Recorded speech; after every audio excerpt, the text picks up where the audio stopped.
Séquence 2. Partons à l'aventure. Lecture 1. Le départ pour l'aventure.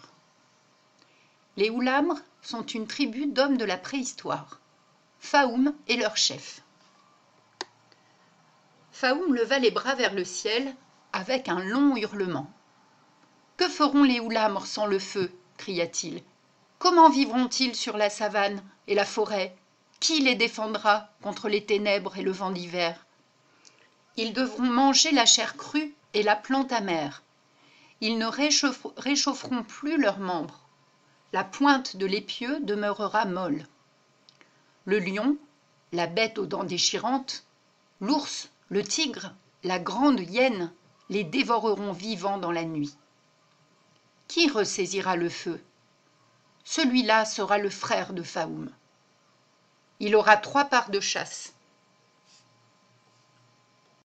Séquence 2. Partons à l'aventure. Lecture 1. Le départ pour l'aventure. Les Oulamres sont une tribu d'hommes de la préhistoire. Faoum est leur chef. Faoum leva les bras vers le ciel avec un long hurlement. « Que feront les Oulamres sans le feu » cria-t-il. « Comment vivront-ils sur la savane et la forêt? Qui les défendra contre les ténèbres et le vent d'hiver? Ils devront manger la chair crue et la plante amère. Ils ne réchaufferont plus leurs membres. La pointe de l'épieu demeurera molle. Le lion, la bête aux dents déchirantes, l'ours, le tigre, la grande hyène, les dévoreront vivants dans la nuit. Qui ressaisira le feu? Celui-là sera le frère de Faoum. Il aura 3 parts de chasse, 4 parts de butin. Il recevra en partage Gamla, fille de ma sœur.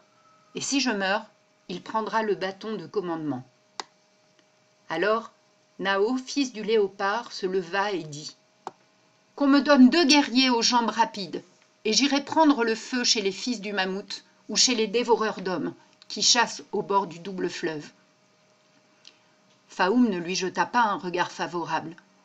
Nao était, par la stature, le plus grand des Oulamres. Ses épaules croissaient encore.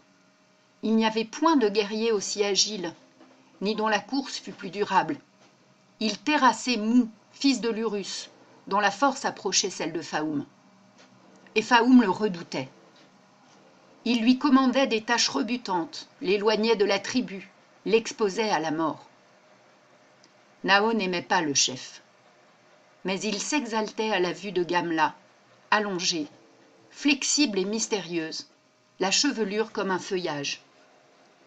S'il l'avait eue pour femme, il l'aurait traitée sans rudesse, n'aimant pas à voir croître sur les visages la crainte qui les rend étrangers. En d'autres temps, Faoum aurait mal accueilli les paroles de Nao, mais il ployait sous le désastre. Peut-être l'alliance avec le fils du léopard serait bonne. Sinon, il saurait bien le mettre à mort. Et se tournant vers le jeune homme, « Faoum n'a qu'une langue. Si tu ramènes le feu, tu auras Gamla, sans donner aucune rançon en échange.